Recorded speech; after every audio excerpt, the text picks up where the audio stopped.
Fueron los mejores 5 años de mi vida, con mucha diferencia. Era una categoría inexistente. Era la perfecta combinación de un equipo local muy potente, un equipo global salvaje y la ambición de crear algo único. O sea, cuando llegaron Globo, Deliveroo, Uber Eats y tal, yo creo que la decisión estratégica más importante que tomamos en Just Eat fue... Mira, lo hicimos porque teníamos un equipo comercial brutal. Cuando abríamos una ciudad no se cenaba hasta que el último comercial no hubiera venido de su última visita. Y cuando lo piensas, lo que estás creando es una cultura del trabajo en equipo, donde somos uno. Eso es liderar con ejemplo. Una cosa que me maravillaba de Uber son doers, una capacidad de ejecución a otro nivel, un ambiente que te lo permite y un entorno que lo potencia. Y cuando vi eso, dije, esto me va a gustar. Felipe Navío, Juan Oriola. ¿Quieres hablar de dos fundadores que han transformado una industria y poniendo a España en el mapa? Son estos. Me dan la oportunidad de echarles una mano y ahí estuve en la empresa en donde por metro cuadrado más gente lista había, con mucha diferencia. El IQ por metro cuadrado de Jovan Talent era bastante salvaje. Pasas de Just Eat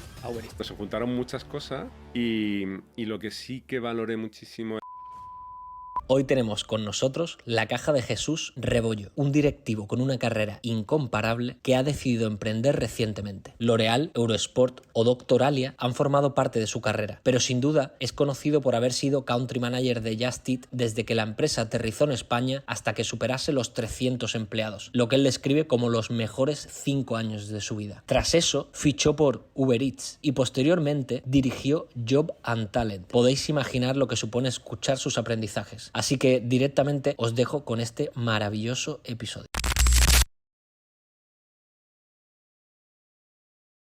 Ya empezamos, estamos a punto de arrancar con esta nueva entrevista, pero antes, si quieres cambiar por completo tu carrera profesional y disfrutar de mentorías de los invitados, coaching y muchísimos regalos más, vete corriendo a la descripción, al link y apúntate en nuestros sorteos. Apúntate al sorteo y pronto te contaremos más. Gracias. Seguimos. Muy buenas a todos. Hoy tenemos una persona súper especial. Yo creo que la persona que ha pasado por más empresas distintas, una trayectoria brutal. Así que muchísimas gracias, Jesús, por estar aquí con nosotros esta tarde. Muchas gracias a vosotros, un placer estar aquí con vosotros. El placer es nuestro y bueno, creo que eres un invitado estrella por tu trayectoria y hoy nos gustaría hacer un recorrido, un tour, ¿no? Digamos, por todas las empresas por las que has pasado, los distintos roles, los distintos aprendizajes que has tenido, pero también retos que has abordado o has superado. Pero antes cuéntanos, ¿quién es Jesús Rebollo? Bueno, pues tengo 47 años, nací en Marruecos, por una de estas casualidades que pasan, pero yo soy de Huelva, que eso quede muy, muy claro. Tengo 2 niños, una niña de 17, otro de 14. Mi hija se graduó del instituto el viernes pasado, hace la EBAU dentro de 3 semanas, así que eso es lo que soy, eso es quien soy. Y luego, a partir de ahí, pues he trabajado en muchos sitios, he tenido una carrera muy divertida, pero básicamente eso es lo que soy. Bueno, pues si quieres, haznos un tour por esa carrera tan variopinta, ¿no? Tantas empresas distintas, muchas de gran renombre, pero cuéntanos, haznos un tour súper rápido de, oye, ¿qué empresas has estado y un poco cuál ha sido tu rol en cada una de ellas? Bueno, pues me voy a echar hacia atrás. Entonces, yo de hecho soy periodista. Yo estoy aquí en Madrid, me vine de Huelva a Madrid, a la Complutense, a hacer periodismo. Aquí en Madrid estuve trabajando en cualquier sitio donde me dejaran hacer prácticas, entonces volver aquí a un estudio bien montado, con su micrófono, es una emoción, así que os lo agradezco el doble. Y, joder, de ahí tengo una anécdota buenísima. Mis primeras prácticas fueron en Radio Nacional, en Huelva. Y recuerdo que mi primer día de verano, mi jefe de redacción, para mí era como Dios, me dice, vete a cubrir esta noticia y vuelve. Yo voy corriendo al ayuntamiento, cualquier chorrada sería un paso de cebra, cualquier cosa en Huelva. Llego, me pongo a escribir la nota de prensa en máquina de escribir. Me pones... Estos son 1990 y largos, vamos a dejarlo ahí. Se la enseño yo con toda mi buena voluntad a mi jefe de redacción y sin leerla, la coge y la tira a la basura y dice, no estaba bien, empieza otra vez. Entonces, bueno, yo creo que eso marca un poquito la carrera y por dónde empieza, ¿no? El nivel de exigencia donde estaba. Pero bueno, a lo que tú me dices, he tenido muchísima suerte. Me fui a París a trabajar en Eurosport, estuve 4 años allí, prácticamente 4 años trabajando en Eurosport en París, como periodista y como coordinador de varios proyectos. Luego lo paré, me vine a hacer un MBA aquí al Instituto de Empresa y enganché como en empresas tradicionales. Tuve mucha suerte, me metí en L'Oréal, en marketing, cuando no tenía ni idea de nada. Construí después de L'Oréal en Lavinia, que era una cadena internacional de vinos en el sector de lujo, y entre las dos estuve casi, yo te diría que creo que fueron unos 12 años, o sea, muy focalizado en marca, branding, retail y un negocio súper, súper potente. Y al final de Lavinia me metí en el mundo del vino online, ayudando al desarrollo de la nueva plataforma web. Y cuando estaba en el mundo de la viña, cuando lo que más me interesaba era el mundo del lujo, y yo cuando pensaba en cuál iba a ser mi siguiente etapa, pues estaba pensando en Richemont, en LVMH o alguna de estas marcas de lujo, pues una headhunter que conozco muy bien, que le tengo mucho cariño, me llama y me dice, tienes que conocer a esta gente, ¿no? Y cuando me dicen Just Eat, digo, ¿qué coño es Just Eat? Estaba en Francia, recuerdo. Entro en el ordenador y digo, pero tía, si yo vendo a 3 estrellas Michelin mis vinos, ¿qué voy a hacer ahora vendiendo kebabs? Me cambió la vida. Just Eat, allí conocí al que hoy es uno de mis mejores amigos, que fue mi jefe. Estuve 5 años allí. Algunas de las personas que estaban en mi equipo son amigos íntimos míos. Y fue una de esas experiencias perfectas, en donde todo sale, en donde de golpe y porrazo se junta el momento, la creatividad, el equipo, la ambición, el tener un CEO visionario a nivel mundial, que es de los que me llama mañana y me voy con él a donde él diga sin saber dónde voy. Y eso crea un ambiente y unas posibilidades salvajes, ¿no? Ahí estuve 5 años en Just Eat. En esa época el food delivery no era lo que era hoy, ¿eh? Ahí hay miles de anécdotas. Me fui a Uber en Holanda. Y ya de Uber ya sí que me volví, estuve en Job and Talent 1 año y medio más o menos, y luego un proyecto más cortito en Doctoralia. Entonces sí, como bastantes empresas, pero la verdad es que pensándolo digo, mis primeros 12 años fueron muy branding, retail y aprender las bases del negocio duro. O sea, es como si en otro sector me hubiera ido a consultoría, pues mi consultoría fue en el mundo del marketing, y mis últimos 12 han sido en marketplace y en innovación, que es lo que más me gusta. Espectacular trayectoria. Empresas además súper chulas, lo que tú dices, o sea, donde puedes aprender muchísimo Muchísima suerte, sí. y desarrollar mucho todo tu potencial. Pero ahora has vuelto, ¿no?, al mundo oscuro que llamamos nosotros del emprendimiento, ¿no? Recientemente, hace un añito y pico, lanzaste Nexu. Sí. ¿Qué es? Nexu es una plataforma para intentar estimular e incentivar y promover el bienestar integral de nuestros consumidores. Nuestros consumidores van a ser tanto personas físicas en B2C como B2B sobre todo. O sea, nosotros con Nexu lo que hemos creado es una plataforma web, una app, en donde los usuarios, los empleados de las empresas que son nuestros clientes, van a tener acceso gratuito y limitado a psicólogos, entrenadores personales, nutricionistas, médicos, pediatras, dermatólogos, name it.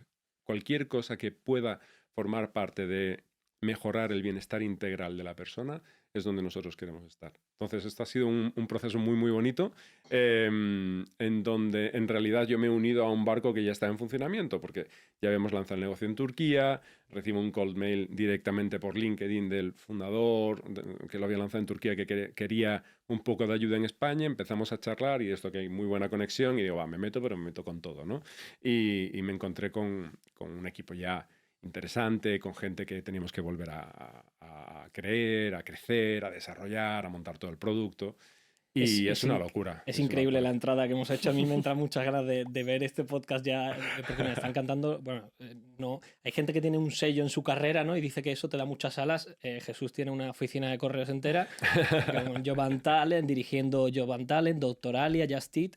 Pero claro, alguien que nos esté escuchando dirá, vamos a ver, vamos a empezar por el principio, ¿no? Porque no entiendo cómo del periodismo se pasa todo este abanico. Vamos a volver un poco al origen. ¿Por qué decides estudiar periodismo? Luego, evidentemente, hablaremos de todas estas empresas y aprendizajes, pero ¿qué pensaba Jesús a aquel entonces? ¿Por qué quería estudiar periodismo? ¿Se veía en el mundo de la comunicación? Pues, por una parte, un punto de desconocimiento, y por otra, pura pasión. Desconocimiento, yo cuando tenía 14 años yo quería ser médico, y yo estaba en Huelva. Y allí no había internet, no había facultad de medicina ni nada, y tomé una mala decisión, es que me metí en mixtas, en sociales en vez de por la parte más de químicas. Entonces me quité la posibilidad de entrar en la selectividad que me llevaba hacia medicina. Entonces cuando me di cuenta de eso dije, bueno, pues no pasa nada, porque yo soy bastante fanático de personajes históricos, me encantan todas las historias de mitos y de leyendas, es algo que me atrae mucho, de siempre, me gusta mucho leer y me apasionaba el mundo del periodismo. Entonces, de casualidad, creo que fue, de hecho, mi cuñada me dijo, pues mira, conozco a alguien en Huelva Información, ¿por qué no escribes una página? Y yo con 16 años cubría los partidos de fútbol de la regional preferente de Huelva, imaginaros. Bueno, pero yo estaba súper orgulloso de que mis artículos salían en el Huelva Información. Bueno. Y mi madre lo tiene todavía recortadito, ¿no? Y entonces para mí eso fue una pasión, ¿no? En esa época yo quería ser un reportero de guerra, esa era mi ilusión, ¿no? Arturo Pérez Reverte es uno de mis ídolos desde que lo conozco o lo sigo desde hace, no sé, siglos, ¿no? Y en esa cadena, pues para mí era muy natural, ¿no? Me centré en el periodismo, quería ser periodista, quería realmente dedicarme a eso, pero nunca sabes dónde vas, ¿no? Entonces, de casualidad, como yo escribía en muchos medios, para ganarme lo que fuera, 100 euros, 200 euros, pues en esa época Eurosport estaba montando un equipo para lanzar la página web desde París y yo justo había escrito en el 99 un artículo que se titulaba algo así como La revolución del deporte en Internet. O sea, y había salido, no recuerdo en qué revista, en Cubo, creo, en una de estas. Esto ya fue acabando la carrera de periodismo. Sí, un año después de haberla acabado. Y dices, oye, me claro, voy a entonces esto. me llamaron y digo, pues que si me voy a París. Y, ¿Te fuiste a París? Sí, claro. No tenías nada allí, ¿no? Ni familia, ni nada. Dijiste, me voy de Madrid, acabo la carrera y me voy a París. ¿Sabías francés? Era tan panoli ¿Sí? que acepté la oferta, colgué y me llamó mi jefe y me dice, bueno, ¿quieres saber cuánto te vamos a pagar? O sea, ¿qué me vas a pagar si me voy a París? O sea, me da igual. Da igual. Pues, mira, no hablaba francés, pero sí me pasaba una cosa divertida. No he dicho que yo nací en Marruecos y estuve hasta los 8 años entre Marruecos y Huelva. Y me fui a París y de golpe y porrazo entendía cosas. Y digo, hostia, ¿por qué entiendo en las reuniones cosas? Y eran los nombres de los futbolistas, ¿no? Eran los nombres y empezaba a entender el 60% de las conversaciones. Y hablo un día con mi madre y digo, oye, ¿te puedes creer que entiendo mucho? Dice, claro, si tú estabas dando clases de francés cuando eres pequeño con 5, 6 y 7 años. Lo había completamente olvidado y 20 años después seguía por algún lado en el cerebro. Pero no hablaba francés. Pero bueno, de ahí por qué el cambio, ¿no? Que me preguntabas tú, pues por aprender algo, ¿no? En ese proceso de montar la página web estaba muy en contacto con la gente de comercio, de marketing de Eurosport y me preguntaba, digo, hostia, ¿qué están haciendo esta gente? ¿Qué es lo que están haciendo? Yo, ¿de qué va esta historia? ¿De qué va esta vaina? Y empecé a hablar con ellos y me gustaba lo que hacían. Y hablé con jefes míos antiguos. Les dije, Rocío, estoy pensando que a lo mejor, y quizás un punto de imprudencia o de adaptación, dije... Qué importante esa imprudencia, ese punto de locura y de hambre, de aprendizaje. Sí, yo creo que es muy bueno tenerlo, o al menos si lo tienes, desarrollarlo, ¿no? Si no lo tienes, no pasa nada, ¿no? Hay diferentes perfiles. Pero bueno, yo en ese momento estaba con mi novia, que luego me casé con ella, es mi mujer, y le dije, pues no nos vamos a comprar el coche porque me voy a pedir un préstamo, porque me vuelvo a Madrid, tú te quedas en París, yo me vuelvo a Madrid a estudiar el MBA y a ver qué hay en el otro lado, ¿no? Y me pasa al otro lado, al lado oscuro. Ahí perdí todos mis amigos periodistas. Qué valiente ese cambio, ese punto de inconsciencia que muchas veces tenemos los emprendedores y que tanto nos achacan, pero al final es nuestra forma de ser y de existir y lo que se nos da bien y lo que sabemos hacer. Entonces, vuelves a España, tú solo, a tu mujer o a tu pareja del momento, la dejas en Francia a estudiar un MBA. Sí. Un MBA en marketing, ¿no has dicho? No, en el Instituto de Empresa, un MBA puro, nada de marketing. Vale, todo. un MBA, vale. ¿Cómo fue esa experiencia y cómo fue el Jesús al salir de esa experiencia? Fue transformacional, fue algo brutal para mí. Claro, yo vengo de un perfil humanista, lo recuerdo perfectamente, primera clase, contabilidad financiera. Llega el profesor y dice, el periodista, los dos abogados, el psicólogo levantados, en el IE tenían la curva de Gauss, ¿no? Entonces, el último 5% te daban la C directamente, con 3 C suspendías, con 5 Cs te echaban del máster. Entonces, dijeron, bueno, pues miraos porque alguno de vosotros no vais a salir. O sea, yo, y esto es literal, en el descanso me fui a secretaría porque tuve contabilidad y matemáticas cuantitativas. Flipa. O sea, no había visto un Excel en mi puta vida, ¿vale? Literal. Voy a administración y le digo, oye, si me voy ahora mismo... ¿No me cobráis? ¿Cuánto me devolvéis? Y yo vengo, mira que... Déjate tonterías. Y luego feliz. De hecho, luego fui profesor del IE 9 o 10 años. O sea, el IE para mí supuso un antes y un después. Aprendí de todo y sobre todo te enseñan una cosa que para mí es salvaje, ¿no? Que es una capacidad de esfuerzo sideral, a prueba de bombas. O sea, yo nunca he estudiado tanto como estoy allí. Claro, viniendo de humanidades es normal, ¿no? Para los ingenieros no era nada, pero para mí era un esfuerzo. Un esfuerzo doble. Es complicado, sobre todo por el compromiso que has adquirido, uno, contigo mismo, pero después también con tu entorno, con tu mujer, con tu familia. Muchas veces has tenido que pedir a alguien, oye, déjame un dinerillo, porque suelen ser másters que llevan su inversión importante. Entonces tienes tanto compromiso que tú dices, ostras, es que no hay opción a que esto no salga adelante. No puedes fallar. Correcto. O sea, en mi caso era muy obvio. Yo me había pedido un préstamo, todos los meses pagaba 600 pavos. No tenía opción al fracaso en eso, ¿no? Y salió bien. Y salió súper bien. Salió Increíble. Este fue uno de los puntos claves, ¿no? Que te cambia la vida. Sí, porque yo lo pensé igual, ¿no? Digo, si esto no me va bien, pues me vuelvo al periodismo. O sea, hacerlo, encontraré algo, ¿no? Siempre pienso en esa opción B, ¿no? Siempre puedo volver a hacer algo, ¿no? Pero sin esperarlo y sin saber muy bien en qué me iba a salir, sí me salió muy bien, ¿no? Recuerdo el último trimestre, no sé cuántos decenas de currículum mandé, porque claro, mi situación a lo mejor era un poco diferente a otros, yo necesitaba trabajar inmediatamente por muchas razones. Pero bueno, pues igual, cuando L'Oréal hago el proceso y finalmente me contratan, pues ahí entro en lo que es una empresa de verdad, en marketing, sin saber gran cosa. ¿Y cómo fue? ¿Cómo fue esa experiencia de entrar en una gran corporación? L'Oréal es una locura. L'Oréal, algunos de mis mejores amigos vienen de esa época. Y tuve la suerte de encontrarme con la que era mi directora de marketing, Elizabeth Araujo, que luego fue la clásica más joven de la historia o sea, la directora más joven del mundo de la historia de L'Oréal, la directora mundial es ella. O sea, te pones la foto y sale. Es una locura. O sea, era una capacidad creativa, decisión, de visión salvaje. La clásica que llegabas a su mesa, le dejabas algo y en 30 segundos te lo había cambiado y era como, ¿cómo lo ves? ¿Cómo lo haces? ¿En qué página del manual viene eso? No viene en ninguna página. No existe, no aprendes, ¿no?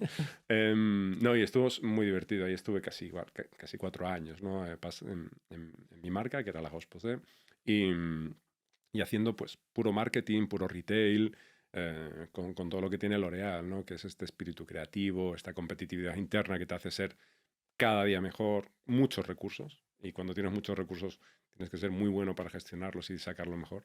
Y fue brutal. En esos 4 años ya empiezas a hacerte un hueco, un puesto. Bueno, al final, cuando llevas 4 años en una empresa, pues ya empiezas. No sé si llegaste a manejar equipos, gestionar personas ahí, o fue ya en el paso a.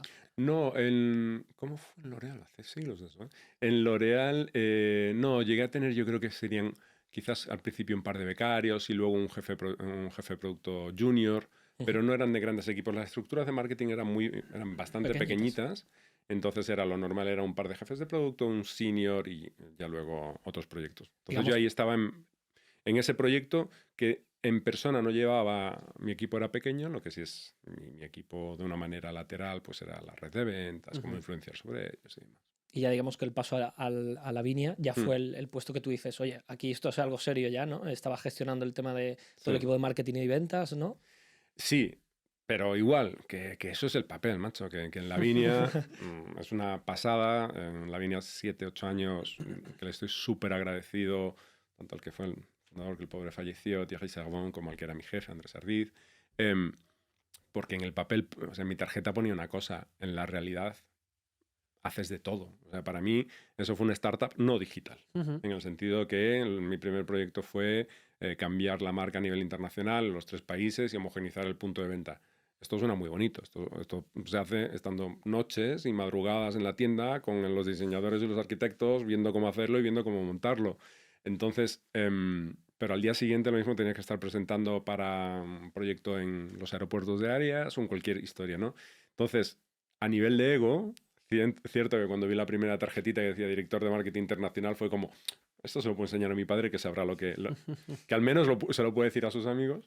La realidad es que tuve la suerte de estar muy cerca del CEO y a partir de ahí montar todo juntos. Entonces, el CEO, el que era el CFO y yo, tuvimos la suerte de estar metidos en todos los proyectos de desarrollo, de innovación, de creación. Y, pues hicimos muchas veces has dicho una cosa muy interesante y es, dos.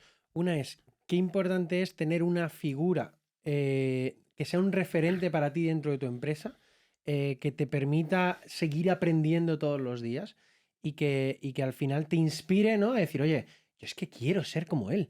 Es que es un poco casi Fundamental. divino, ¿no? La admiración que le tienes, que es como, oye, yo es que realmente aspiro a algún día a aprender lo suficiente de esta persona como para parecerme, aunque sea Sí. un poquito a ella o a él. En mi caso eso es importante. Yo en mi caso reconozco que una de las cosas que más me motiva, y luego podremos hablar de algún caso contrario, es tener a alguien del que aprendo.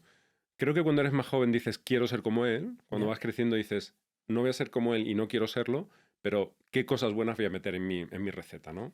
Y entonces tengo clarísimo las cosas buenísimas de Elizabeth, o de Andrés, o de Jerome, de mis jefes que quiero meter en mi coctelera. A veces sale y otras veces, pues, Y luego la tampoco cagas. hay que idealizar a toda la Ah. gente que nos esté escuchando, porque, claro, está muy de moda esto de, guau, yo aquí aprendí tal, teníamos un CFO que no sé qué, a nivel de operaciones tal, y luego a lo mejor gastas una mañana entera scrapeando una lista de teléfonos para llamar a...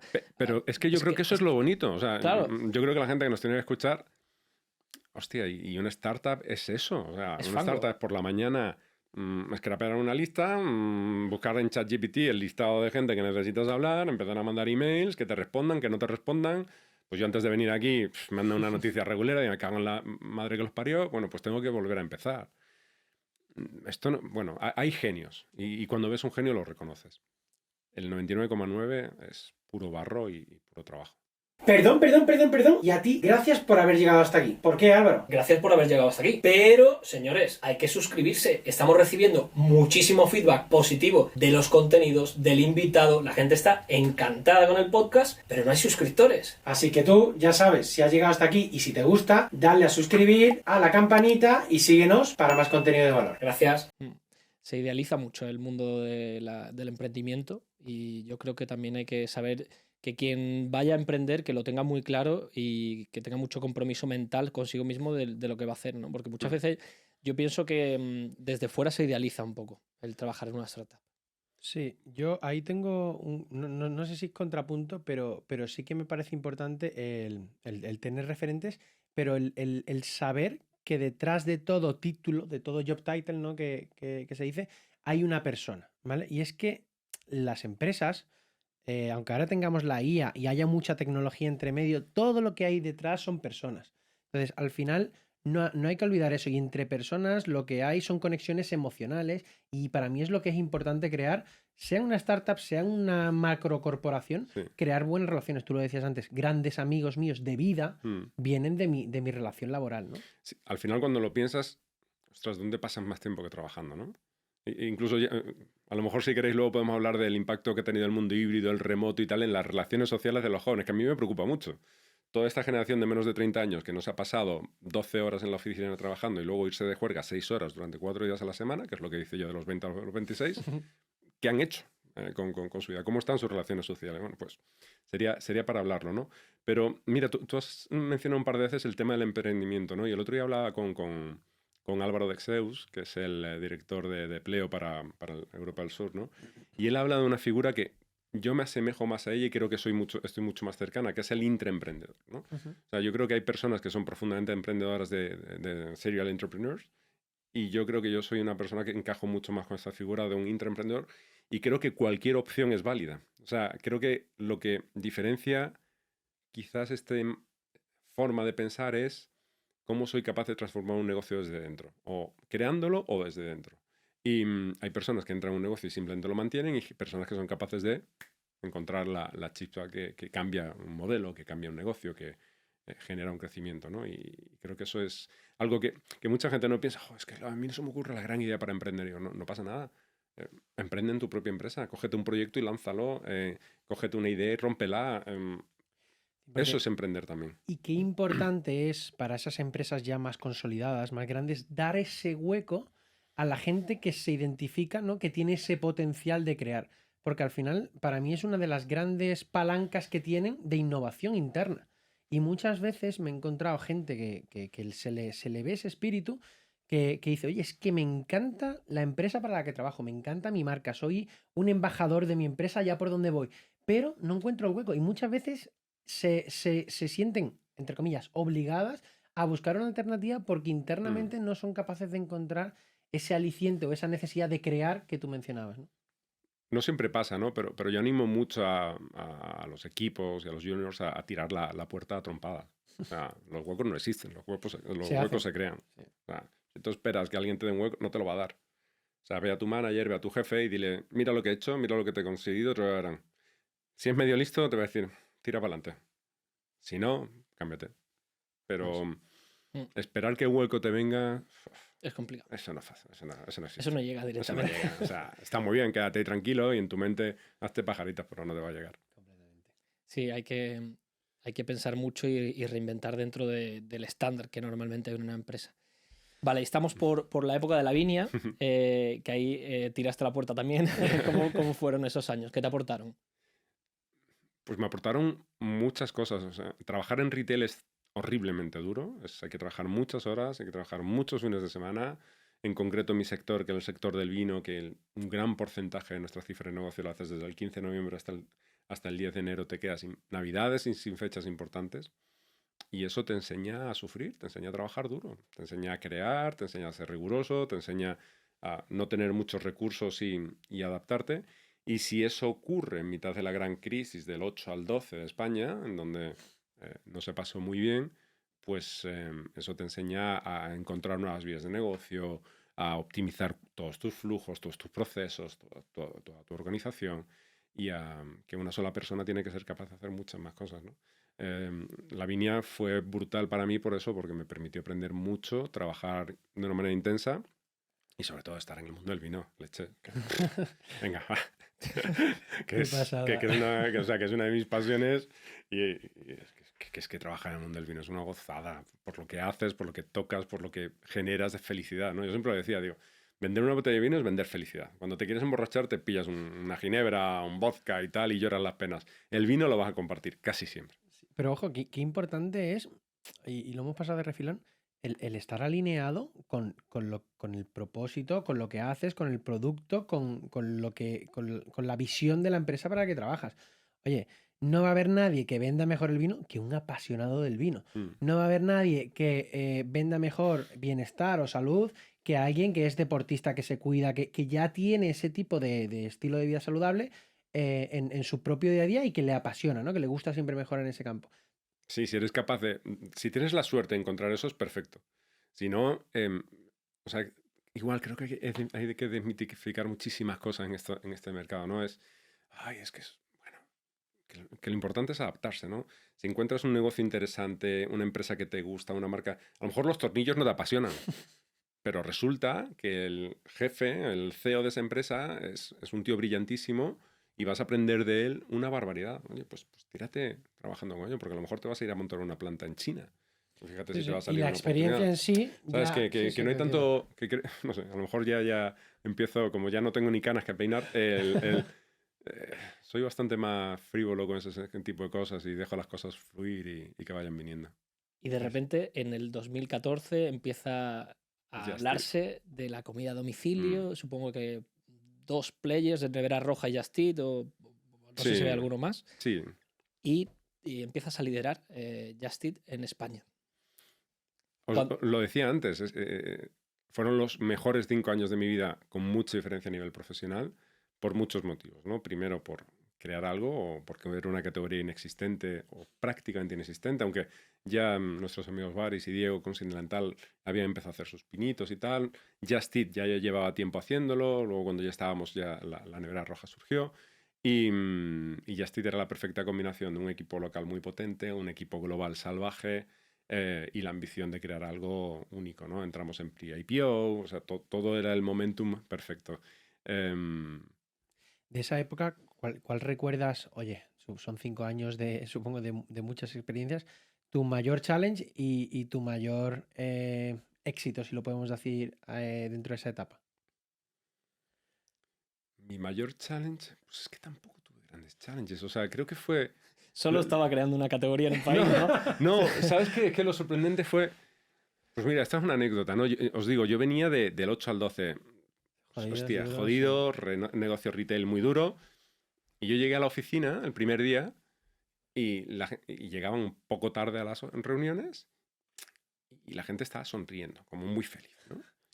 Y digo, llego un día, llego 2 días, ya hablo con mi jefe y le digo, tío, Jerome, ¿qué coño pasa aquí? ¿Dónde está la tensión? Y dice, calla, date un tiempito. Y luego entendí, ¿no?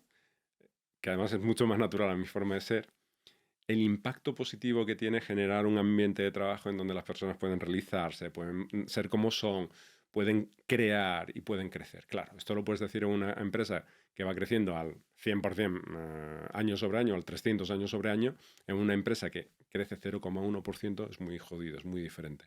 Pero yo recuerdo ese momento que fue como una adaptación mía mental de decir, o sea, este es mi sitio, tengo que quedarme. ¿Qué ¿no? momento atravesaba Just Eat cuando llegaste? ¿Eras 30, 20 Sí, personas? éramos 30 personas, algo así. Sí, sí. llegó... Estábamos en un de hecho, Coworking, ¿no? sí, una especie de coworking, en un edificio de oficinas en donde teníamos varias oficinas que no estaban juntas. Sí, sí, estábamos ahí. ¿Y cuando lo dejaste, cuántas personas había? Casi 300. Sí, sí, hicimos un buen crecimiento, sí, sí, sí. No, fue todo, ¿no? Fue coger la ola de crecimiento, llevarla y ese proceso de hacer adquisiciones, hacer todo tipo de proyectos, estar muy involucrado a nivel central. ¿Basado en Amsterdam? Aquí en España. Aquí en España, ¿vale? en Madrid. ¿Y tu área de influencia era España? Era España, era España. Lo que pasa es que sí es cierto que Just Eat era una empresa que invitaba mucho a coger proyectos y pues a liderar proyectos un poquito a nivel internacional que te dieran un poco de cancha. Sin ningún título, sin nada, pero oye, ¿cómo hacemos esto? Pues nos metemos ahí 3 o 4 y vemos cómo lo hacemos. Entonces, en ese sentido era muy divertido, pero yo me centraba en España. Vale. Bueno, después de Just Eat, nada más que añadir de esa etapa, ¿alguna anécdota Bueno, más? yo tengo alguna pregunta. Ah, perdona. Tira. Hombre, Dale, dale. Es que, a ver, me surgen muchas dudas, ¿no? Porque entiendo que los comercios locales no estarían ni acostumbrados a que alguien le propusiese, oye, llévame este pedido a mi casa, ¿no? ¿Cómo fue esa época evangelizando a los restaurantes? ¿Era difícil? ¿Era fácil? ¿No se lo creían? ¿Y qué players había? Supongo que también pasasteis por una etapa y de repente empiezan a salir players como setas. Sí. ¿Cómo se afronta todo eso? Pues mira, lo hicimos porque teníamos un equipo comercial brutal. O sea, nosotros éramos y algunos de ellos han montado empresas que les va súper bien, ¿no? A nivel comercial éramos muy agresivos en el sentido de que estábamos en la calle. El director comercial de la época, Jaime Guitart, tenía una máxima que me encantaba, ¿no? Cuando abríamos una ciudad le llamábamos a hacer un blitz, ¿no? Entonces cogías a 4, 5, 6 comerciales, los llevas y te tienen que levantar la ciudad, meterte supply, meterte restaurantes, ¿no? Entonces, son 3, 4 días y empiezas a las 8 de la mañana y acabas a las 9 o las 10 de la noche, ¿no? Uh-huh. Y la norma que tenía establecida es que no se cenaba hasta que el último comercial no hubiera venido de su última visita. Y si esa visita era a las 12 de la noche, hasta las 12:30 no se cenaba. Y cuando lo piensas, lo que estás creando es una cultura del trabajo en equipo, de la colaboración, de somos uno, de aquí no nos peleamos unos con otros, que es brutal. Eso es liderar con ejemplo. O sea, esa es una manera muy, muy sencilla de decir, eso es lo que hacíamos. Entonces, ¿cómo era con los restaurantes? Bueno, los restaurantes hacían ya comida a domicilio ellos mismos, entonces... Con sus motos. Con sus motos lo sabían hacer, por o... teléfono y tal, entonces ya lo sabían hacer. Nuestra intro siempre era, oye, tú puedes hacer 2, 3 pedidos más al día, ¿te parece? ¿Tú puedes llevarlo con tu motorista? Sí, sí, tal. Bueno, pues poquito a poco lo vas haciendo. ¿Qué es lo que ocurría? Nosotros, en cuanto cogíamos un restaurante, lo brandeábamos, le hacíamos un buen marketing digital, las pegatinas en las puertas. Toda la guerra de pegatinas que hubo, ¿no? Hubo una guerra famosa de eso, ¿no? Esos son mitos que se quedan ahí y bueno, son interesantes. Y supongo que no se hablaba todavía de los ahora estándares del 30%. No, porque al final nosotros trabajamos básicamente al principio con restaurantes independientes que ya tenían su propio delivery. Poco a poco fuimos metiendo nosotros también restaurantes que no tenían delivery y con flotas externas les poníamos nosotros el delivery, ¿no? Ya luego llegó Deliveroo, Globo, Uber Eats y ya, bueno, pues ya cambió un poquito esa norma. Pero bueno, al final, incluso en los momentos en donde estaban todos, digo, chico, competencia es... Es que hay negocio, claro. Es que hay negocio y competencia de Iberdrola y Repsol o Coca-Cola y Pepsi. Nosotros éramos supermarket leaders, entonces, bueno, pues... Claro, y una categoría en pleno crecimiento. Claro. ¿no? Entonces, al final, coges la ola, digamos, y sí, hay competencia y cada vez se van a salir lo que tú decías, Sin duda. más setas, pero y es muy bueno. Es muy bueno, efectivamente. Claro, porque lo único que estás haciendo es generar más demanda. O sea, en un mercado en crecimiento, contra más competencia te llegue, a ver, que te dejen 1 año y medio es cojonudo, ¿eh? Pero contra más competencia te llegue, mejor porque más demanda te van a generar. Porque sus euros en marketing te van a acabar beneficiando a ti cuando entren en SEO, en SEM... Eso es curioso porque es un pensamiento que muchas veces las personas tienen justo el contrario. El otro día hablaba con mi novia sobre una idea de negocio y me decía, pero eso ya lo ha hecho alguien. Esperando como diciendo, si no lo ha hecho nadie, es muy buena idea. Y es justo lo contrario, yo le decía a mi novia, no, al revés, si no lo ha hecho nadie, mala señal. Sí. El juego de la emulación es maravilloso. Claro. Cógete una idea y transfórmala, ¿no? Y me parece que sí, tiene todo el sentido. Es que puede parecer contraintuitivo, pero al final somos seres sociales y nos movemos por lo que hace el de al lado. Pero claro, necesitamos que el de al lado lo haga muchas veces para enterarnos y enterarnos de que hay esa nueva ola o esa nueva innovación o esa nueva alternativa. Entonces, al final, para mover al que está al lado tuya o al que está al lado tuya, necesitamos que alguno lo mueva. Entonces, con un solo player es realmente muy complejo desde un punto de vista de marketing. Te tienes que dejar un dinero ingente en hacer que el de al lado lo mueva para poder realmente tener un impacto y que esa ola pues sea significativa, ¿no? Entonces, estoy muy de acuerdo que el que pega primero pega dos veces, ¿no? También desde un punto de marca, ¿no? De posicionamiento, pero que cuantos más players, una vez esa ola ya está empezando, más gente reme en la misma dirección, mejor para... Sin ninguna duda. Pero llega un momento que se acomodiza todo, ¿no? Entonces ahí ya empiezas a entrar en otra fase, ¿no? El Red Ocean, ¿no? Claro, ya es otra fase de negocio donde ya tienes que pensar de otra forma, ¿no? Pero yo creo que en cualquier caso siempre tienes oportunidades de crecimiento, de encontrar nuevas líneas. Sí, más si vienes de creatividad al canto, ¿no? De esa época que estuviste durante 2008, 2010, sí. Ahí en la viña tuviste que ser ingenioso. Fue bonito. Y bueno, mencionaba ahora Jesús, uno de los players, Uber Eats, pasas de Just Eat a Uber Eats. Sí. Te vas fuera de España, ¿no? Para Uber Eats. Sí, me voy a Holanda. A Ámsterdam. ¿Y cómo fue ese cambio? ¿Te vino la oportunidad? ¿Cómo lo viste? Bueno, puede ser también un poco complicado a nivel personal, ¿no? Sí, incluso a nivel emocional, ¿verdad? Sí. Bueno, se juntaron muchas cosas y lo que sí que valoré muchísimo era a nivel familiar la oportunidad de irme al extranjero con mis hijos, ¿no? En casa, mejor es francesa, los niños hablan español y francés y tal, y dijimos, oye, qué bueno esto de poder darles también el tercer idioma y ver allí qué ocurre, ¿no? Y ese fue un factor muy, muy importante en la decisión, ¿no? El irnos para allá y también salirme un poco de zona de confort. Me iba a algo completamente diferente, o sea, misma industria, pero de llevar 300 personas a no llevar a ninguna. Me iba a un rol estratégico de individual contributor, a encargarme de ayudar a 19 países a cerrar deals. Entonces era completamente diferente a lo que estaba haciendo y eso también me llamó la atención. Nuevamente, esa reflexión mía de decir, bueno, si la lío, siempre podré volver a ser un director general, ¿no? Y estuve allí un tiempo que fue muy divertido. Tuve la suerte de viajar mucho por EMEA, que es de donde yo me encargaba, y de negociar en muchos diferentes países muy diferentes, con clientes muy diferentes.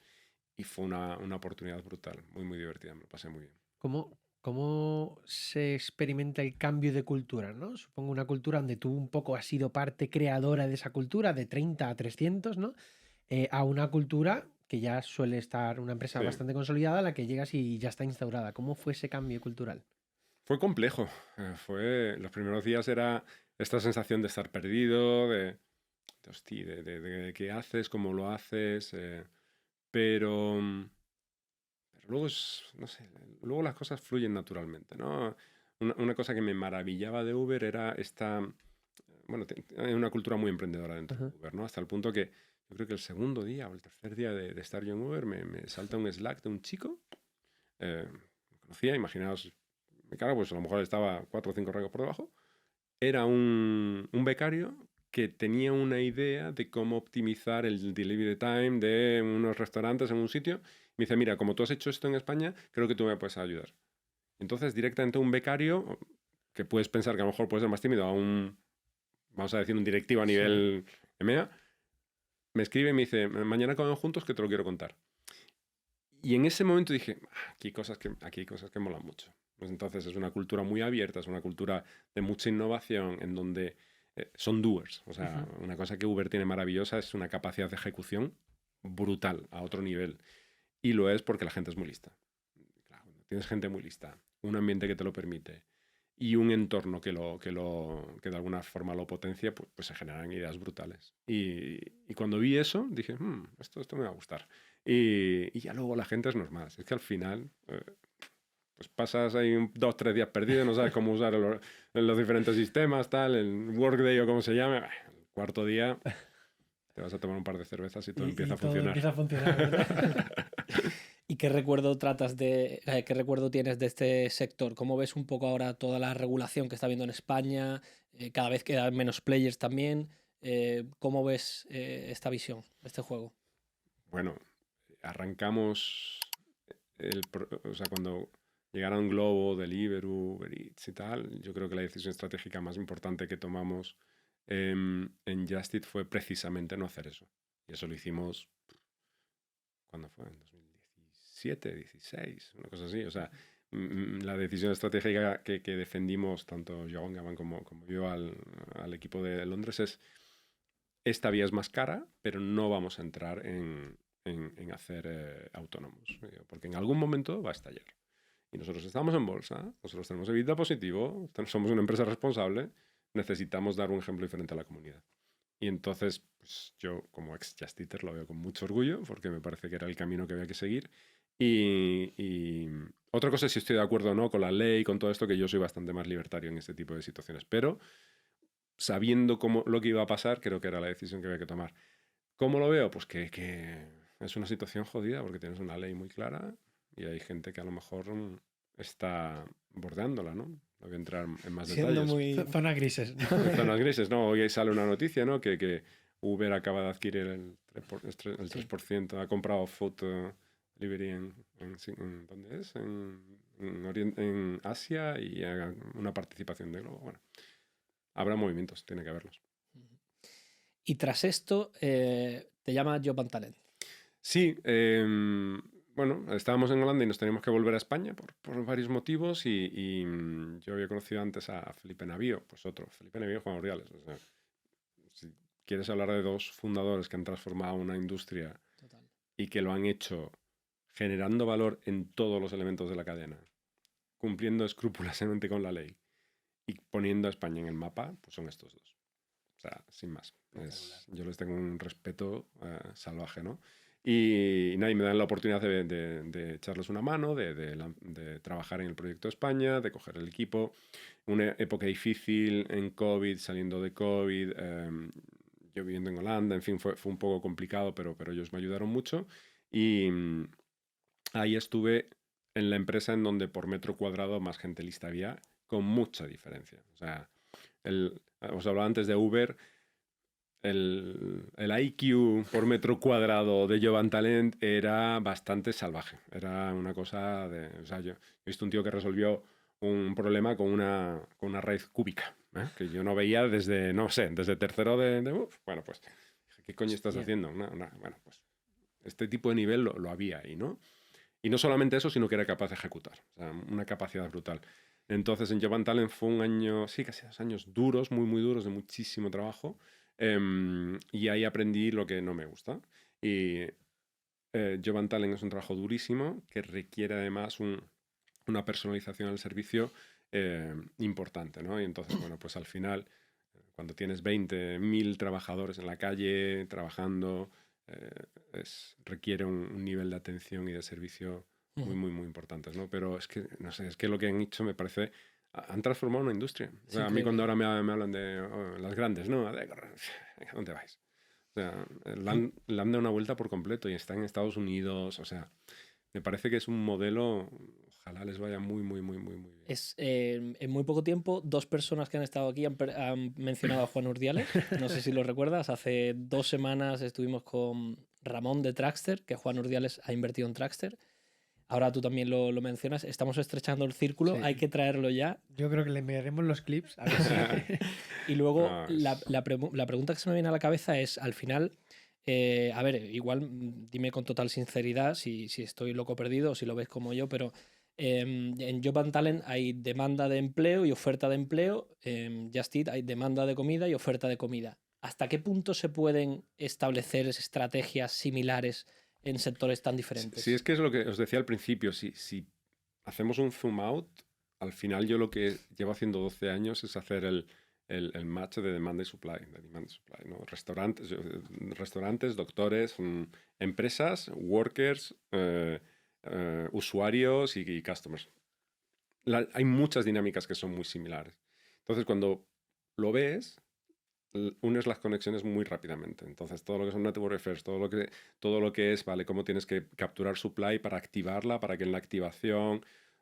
Todo ese tipo de métricas son conversaciones que puedes tener con cualquier persona que se dedique a este tipo de negocio.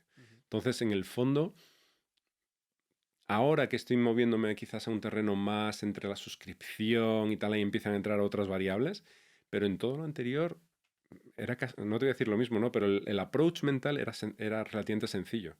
Y era muy fácil de entender, porque por un lado tienes que tener un equipo de ventas que te van a traer los clientes. Claro, depende si es un restaurante o si es un IBEX 35. ¿no? Esa es la complejidad. Tienes que tener un equipo de operaciones muy potente que te haga el merch y que te atienda al cliente cuando surge algo. Y tienes que tener un equipo de marketing que te genere la demanda y te traiga o clientes o workers o consumidores. Entonces, en el fondo es muy similar, ¿no? Es una dinámica, es un patrón como que de alguna forma yo creo que si te tiras 4 o 5 años trabajando en un marketplace lo tienes como muy embebido en tu cerebro.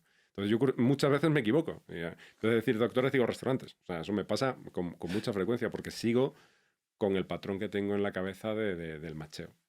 Entonces te adaptaste, digamos, rápido a ese modo de pensar, pero el cambio de sector también... El cambio de sector fue... lo más interesante fue meterme muy de lleno en el mundo B2B.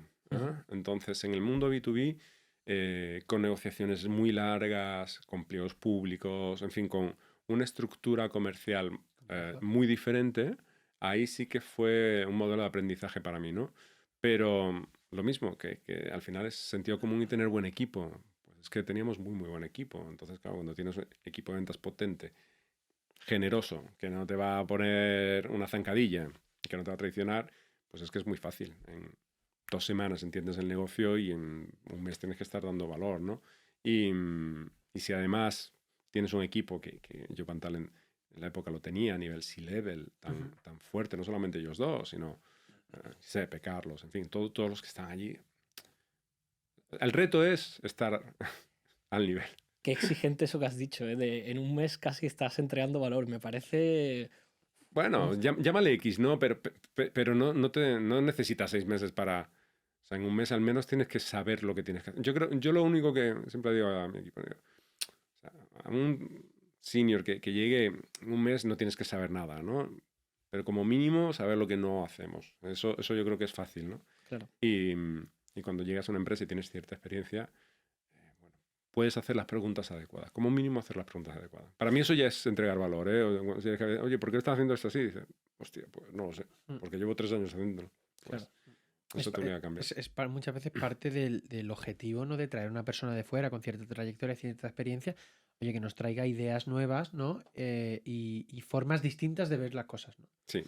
Fenomenal. Bueno, después de, y ya por ir acercándonos a día de hoy, ¿no? Que yo creo que es importante hablar también de tu proyecto a día de hoy. Pasas brevemente por Doctoralia durante un tiempo. Sí. Y decides emprender. Bueno, o unirte a un proyecto, ¿no? Y surge, sí. Sí, en la salida de Jopantal empiezo a valorar qué hacer y tenía muy claro que había 2 sectores que me interesaban muchísimo. Uno era el de EdTech, de educación, quizás porque estaba en el IE dando muchas clases, y el otro que era HealthTech, pues porque me parecía que eran 2 sectores que me atraían, no los había tocado, y digo, tiene que ser algo nuevo. Surgió un proyecto bastante acotado con Doctoralia que me permitió meterme en este mundo y a raíz de ahí ya entender que a lo mejor podía encontrar un nicho por mi cuenta.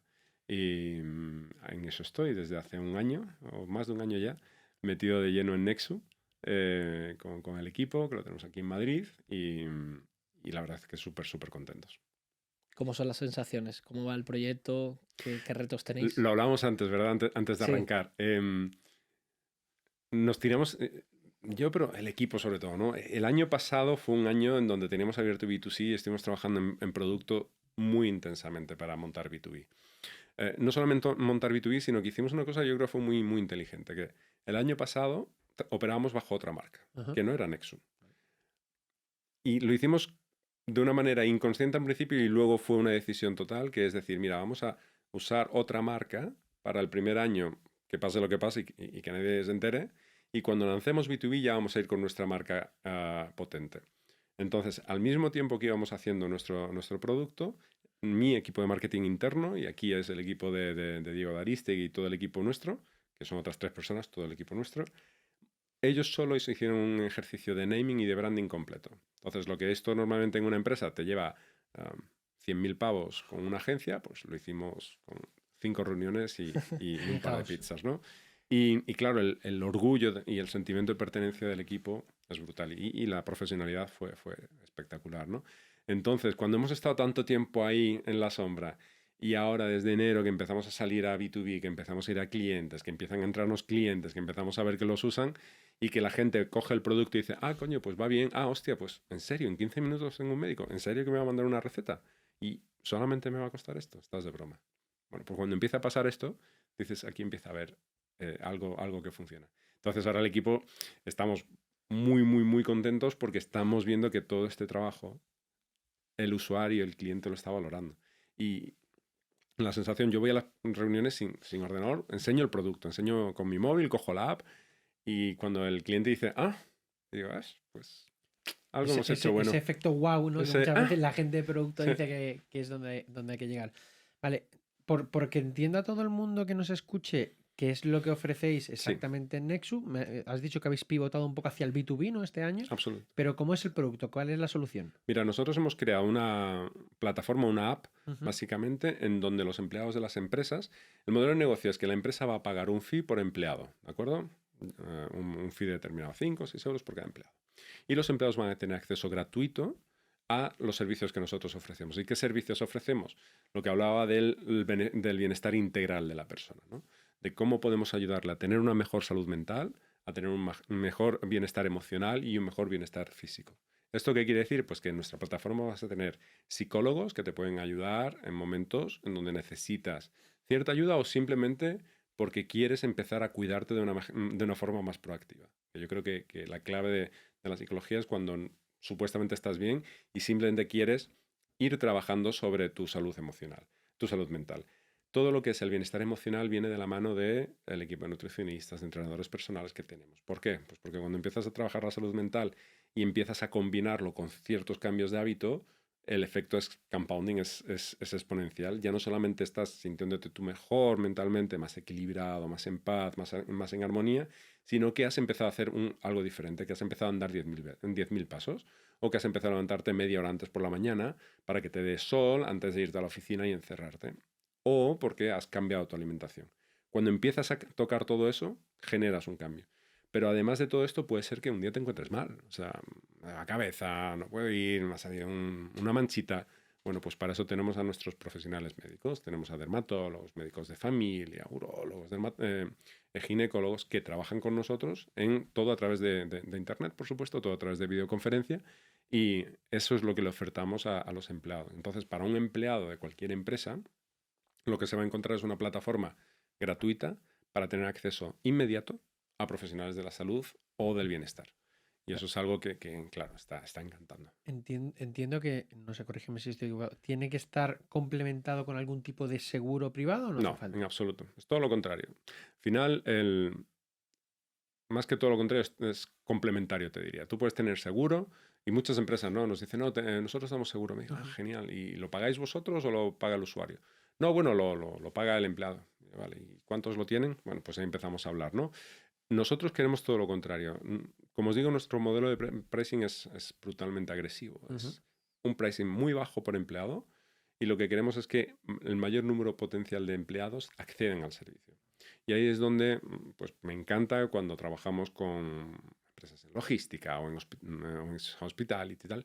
Y la gente que lo usa es gente de plantas o gente de fábricas o gente de limpiadoras de plantas de hotel. Ahí es cuando digo, estamos causando un impacto potente. Claro, o sea, para mí, yo he estado un poco en esa industria, la conozco, del B2B, de la parte de bienestar. Para mí el reto más grande es, lo acabas de mencionar, la adhesión, ¿no? O sea, conseguir que haya un porcentaje de adhesión importante. Las empresas muchas veces tienen ya distintas soluciones, muchas veces muy verticalizadas, ¿no? Por lo que veo que vosotros, por lo que me comentas, sois más transversales, tocáis muchos palos, ¿no? Entonces, la empresa también se puede de alguna forma beneficiar de que lo va a poder tener todo en una misma plataforma. Parte de eso, ¿no? Parte de cuando arrancamos hace un par de años, pensamos que íbamos a hacer solamente salud mental. Y empiezas a hablar y dices, ostras, si es que nos estamos quedando muy cortos en nuestra propuesta de valor. Si es que podemos hacer algo mucho más por la persona. Podemos hacerlo porque hemos montado la plataforma tecnológica que nos lo permite. Y nuevamente vuelvo al concepto marketplace. Es que me da igual, o sea, como si mañana tenemos que meter otra especialidad médica o cualquier otro servicio que facilite la vida a la persona. Claro. Y es ahí donde está la clave. Entonces, cuando solo tienes una especialidad, la adhesión es jodida. Porque ¿cuántas veces te va a pasar algo? Bueno, pues quizás no muchas. Pero un día te puede doler la cabeza, otro día vas a querer quizás iniciar a entrenar, otro día a lo mejor dices, me viene bien hablar con un psicólogo, y empiezas a generar un hábito en el uso de la plataforma a través de la variedad, ¿no? Y yo creo que ahí sí que de una manera inconsciente me venía ahí marcado, ¿no? La variedad es crítica, tienes que tener variedad en un entorno digital para ser capaz de dar un servicio de calidad. Qué maravilla. ¿Y la rama B2C la habéis abandonado por completo? No, la rama B2C a mí me encanta porque la utilizamos como... está abierto, o sea, si entráis en nexu.co ahora podéis coger cualquier sesión. A nosotros nos sirve como laboratorio de pruebas y para coger datos. Entonces, a partir de ahí hemos aprendido muchísimas cosas de nuestros usuarios, de qué es lo que necesitan, de cómo lo usan, de en qué momento. Y nos sirve para también entender de cara del doctor cómo tenemos que relacionarnos con él. Entonces, para mí es súper importante porque me da acceso a miles de usuarios que me comparten conmigo mucha información. Claro. Y luego también pueden recomendar al Departamento de Recursos Humanos. Y no solo eso. Y, por ejemplo, aquí en España hemos encontrado una oportunidad, un nicho súper interesante que no hubiéramos imaginado y que a lo mejor no os digo que dentro de 3 meses cojamos y metamos un foco fuerte en marketing ahí, porque el CAC es bueno, el lifetime value es bueno, o sea, las cosas empiezan a pintar muy chulas en ese nicho. Y es algo que no imaginábamos, pues para eso está. Vale, y la parte de estamos hablando mucho de la demanda, ¿no? Del usuario, la parte de la oferta, todas esas variedades de oferta de médicos, ¿no? De especialistas, de la parte más de prevención, ¿no? De quizás de nutrición, etcétera. ¿Cómo la gestionáis? ¿Tenéis un equipo específico que se encarga de hacer estos partnerships o cómo funciona? Sí, tenemos un equipo que se encarga de lo que es el onboarding de profesionales y doctores. Entonces ellos son los que se encargan de estimar demanda, estimar cuántas horas vamos a necesitar y a partir de ahí buscar profesionales que se adecúen a lo que nosotros queremos. En algunos casos puede ser simplemente inbound y en otros es outbound, que vamos buscando al profesional que necesitamos. Y el servicio es siempre digital, ¿no? Siempre digital, absolutamente. Siempre digital con una salvedad, que es que decías tú una palabra clave, que es adhesión. Entonces nosotros sí que hemos incorporado en el B2B acciones en la empresa, workshops y acciones en la empresa para realmente visibilizar, ¿no? Mi partner es el director de recursos humanos.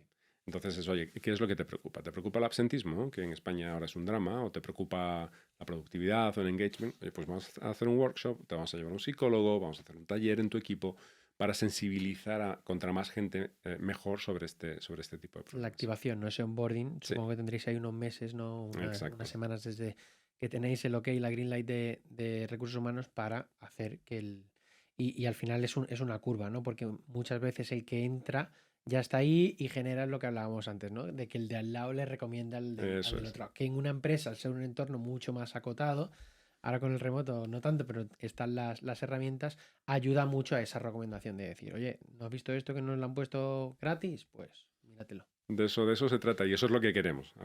Esperemos que lo consigamos. Seguro que sí. Bueno, se nos ha hecho muy corto. Se nos ha hecho muy corto. Oye, qué divertido, me encanta. Lo vamos a tener que traer el año que viene para que nos cuente un poquito los avances de Nexu. Oye, pues me gustaría esa dinámica de, oye, que traigamos, porque muchas veces traemos invitados que ya, pues como tú, no has tenido una historia, has tenido un tal, pero me gusta mucho hablar con gente que lo está haciendo ahora, que está viviendo el proceso de emprender, de lanzar un tal, y me gustaría que en el futuro hiciésemos como segundas y terceras rondas para ver el progreso. Y sobre todo, oye, también si ha ido mal, oye, ¿por qué ha ido mal? ¿Cómo ha sido la experiencia? 100%. Eso puede ser lo más enriquecedor para los oyentes, ¿no? Al final, solemos cerrar con 2 preguntitas. La primera es saber, bueno, tú has conocido a gente muy top en España. ¿Qué invitado nos recomendarías traer al podcast? Uy, pues qué buena pregunta. Alguien que te inspire o que... Has mencionado... Bueno, y que nos pueda presentar. Sí, o sea, me inspira, le sigo y me parece que es una persona que hace mucho por el ecosistema, que es Samuel Hill. Vale. Sin duda.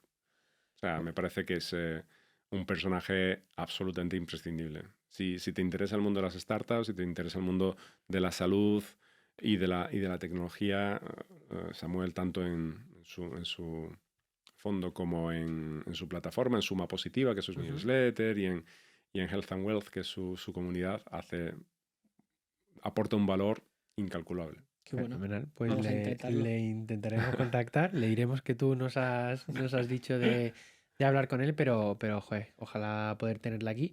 Y ya por sí que sí, cerrar del todo, sí que nos gusta preguntar un poco mirando después de esta carrera tan exitosa, ¿qué te recomendarías a ti mismo el día que iniciaste tu carrera? ¿Qué te recomendarías a ti? Es pregunta difícil, ¿eh? Es difícil, ¿eh? Y la dejamos para el final por Si algo, fuese él diría, hazlo como lo has hecho. Lo has hecho bien. Esa sería la fácil, ¿no? Pero venga, por ser completamente honesto, de tener paciencia en algún momento determinado, en donde no la he tenido.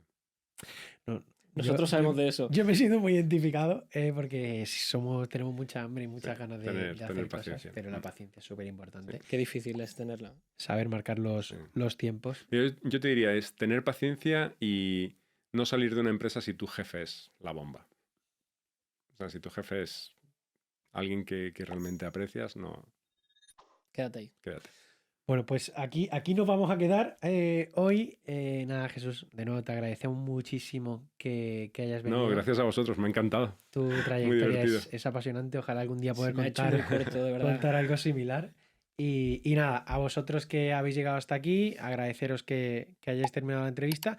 Os decimos siempre, por favor, suscribiros al canal y dar la campanita para que os avise cada vez que lanzamos un nuevo episodio. Y todo el mundo a Nexu a echarle un vistazo a la web. Eso es. Muchas gracias. Gracias. Hasta luego.